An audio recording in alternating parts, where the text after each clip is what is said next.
Найдорожчий український футболіст Олександр Зінченко близький до переходу в інший клуб АПЛ. Лівий захисник Арсенала Олександр Зінченко може перейти в Фулгем, повідомляє Гівміспорт.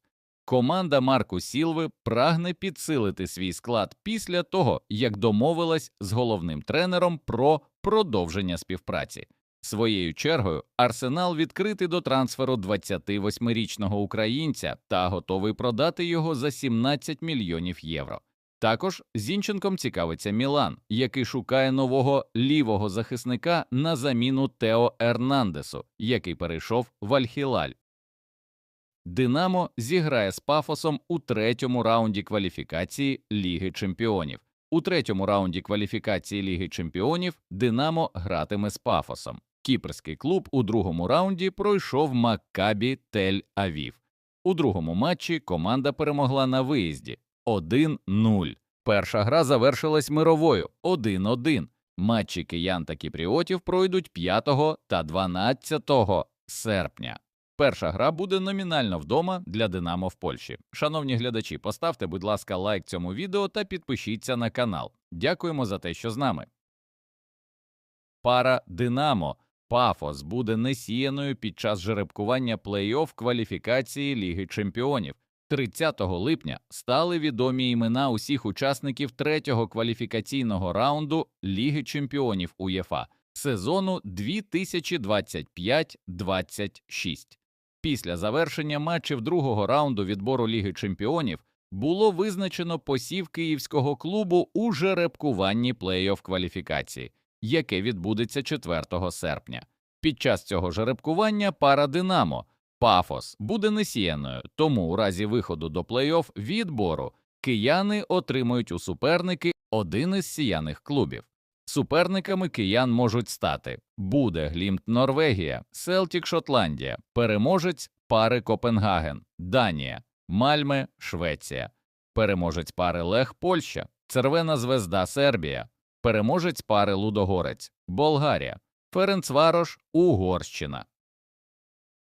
Шахтар отримав суперника у наступному раунді Ліги Європи. Панатінайкос, грецький клуб, програв першу гру з рахунком 0-2, тому опуститься до третього раунду кваліфікації Ліги Європи, де зіграє з переможцем пари Шахтар – Бешикташ. Перша гра пройде 7 серпня, друга – 14 серпня. Артем Довбик може переїхати в легендарний італійський клуб. За інформацією журналіста Матео Моретто, посередники запропонували Мілану підписати українського нападника Роми Артема Довбика. Мілан вже кілька тижнів непублічно працює над підписанням Душана Влаховича. Клуб підтримує постійний контакт з оточенням серба. Проте переговори відбуваються дуже важко. Саме тому Мілан зараз розглядає інші варіанти, серед яких є і Довбик. Його кандидатуру було запропоновано клубу через посередників. Якщо надійде справді вигідна фінансова пропозиція, Рома готова його відпустити. Наразі ціна становить щонайменше 40 мільйонів євро, але з часом ситуація може змінитися.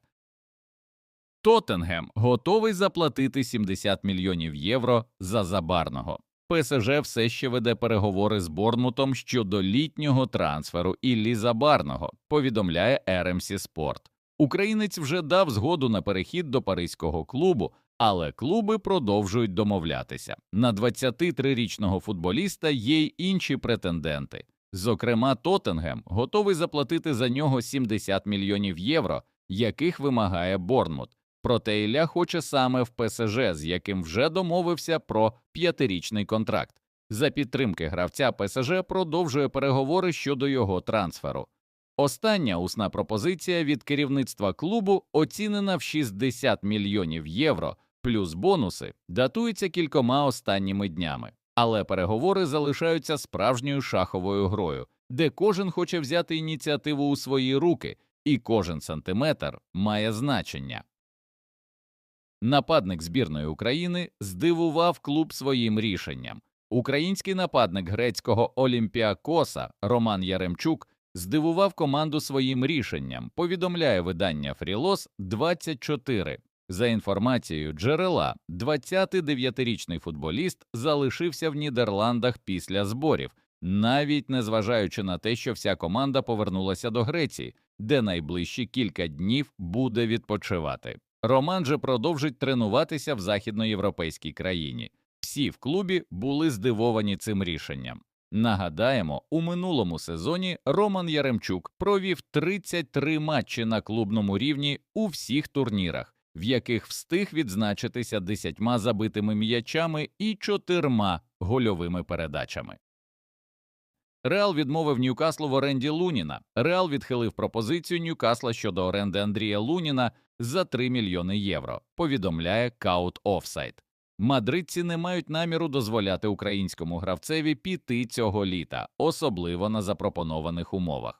Сороки активно шукають можливості посилити свої воротарські можливості перед новим сезоном, і Лунін став їхньою трансферною метою завдяки своїй репутації, що зростає, та чудовим виступам, коли він підміняв Тібо Куртуа.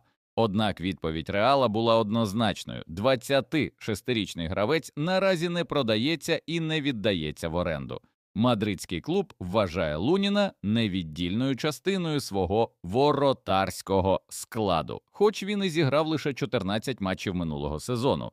Попри те, що Лунін є другим голкіпером, кажуть, що він задоволений своєю роллю в Мадриді, цінує клубний проект і виявляє терпіння, продовжуючи свій розвиток під керівництвом однієї з найкращих тренерських команд світу. Легендарний український тренер Мирон Маркевич звернувся до Полісся перед матчем Ліги конференцій проти Санти Коломи, який відбудеться вже сьогодні о 19-й годині за київським часом. Цитуємо найкращого українського тренера 21-го століття: «Полісся однозначно вище класом за цю Санту Колому. Як на мене, в першу чергу, в тих гравців, які вийдуть з першої хвилини, має бути зарядженість на результат. Кожен має зіграти з максимальною самовіддачею, закрити суперника на його половині, не давати йому дихати ні секунди. Треба ж мінімум 2 голи забивати і не пропускати при цьому. Не потрібно пробивати дно», – заявив Маркевич.